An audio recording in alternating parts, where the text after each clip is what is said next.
U.S. President Donald Trump is escalating the trade war with China. Markets in Asia nosedived on Monday morning, with the Chinese yuan reaching an 11-year low.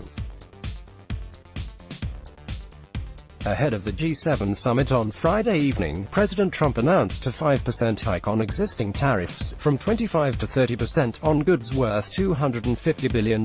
This will kick in September. The U.S. president also announced a 15% tariff on $300 billion worth of Chinese goods, which kick in December. By the end of the trading day on Friday, the Dow Jones Industrial Average had lost 2.4%. The U.S. president was responding to Beijing's announcement of countermeasures to U.S. tariffs on $75 billion worth of goods.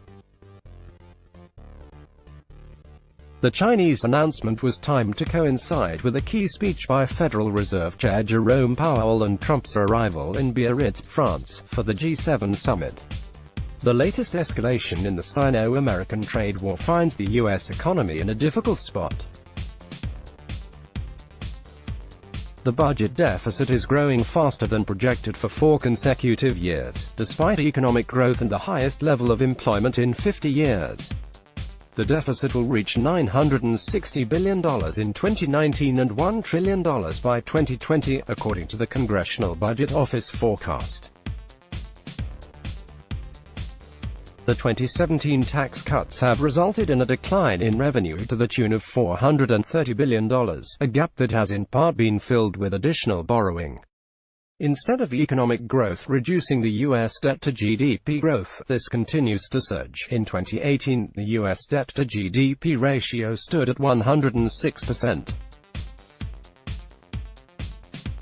Republican groups are pressing to keep tax cuts and curb the deficit by reducing federal health care, social care and retirement programs, but that is not likely to happen on an election year. The Democratic opposition too is not prioritizing fiscal consolidation.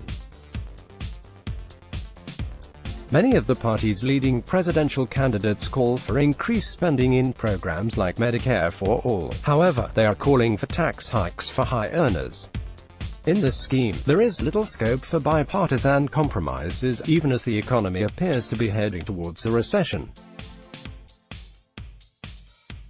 President Trump is campaigning on re-election on the promise of a phenomenally strong economy. According to Washington Post, the White House is considering a currency transaction tax that could weaken the dollar and boost exports. At the same time, the White House is antagonizing the chair of the U.S. Federal Reserve. In a series of tweets on Friday, the president accused Jerome Powell of not doing enough to boost growth, going as far as signaling him out as an enemy of the U.S. economy. One of the ideas being floated now is to introduce a rotation among the Federal Reserve governors, which would make it easier for any president to politically control monetary policy. The Federal Reserve is reluctant to embrace calls for rapid interest rate cuts, although markets expect at least 2 of 25 basis points by the end of the year. The main reason is that Powell apparently wants to give the U.S. Fed scope to react should the economy enter a recession. The fear is that a new wave of quantitative easing would further inflate asset prices, exacerbating inequality.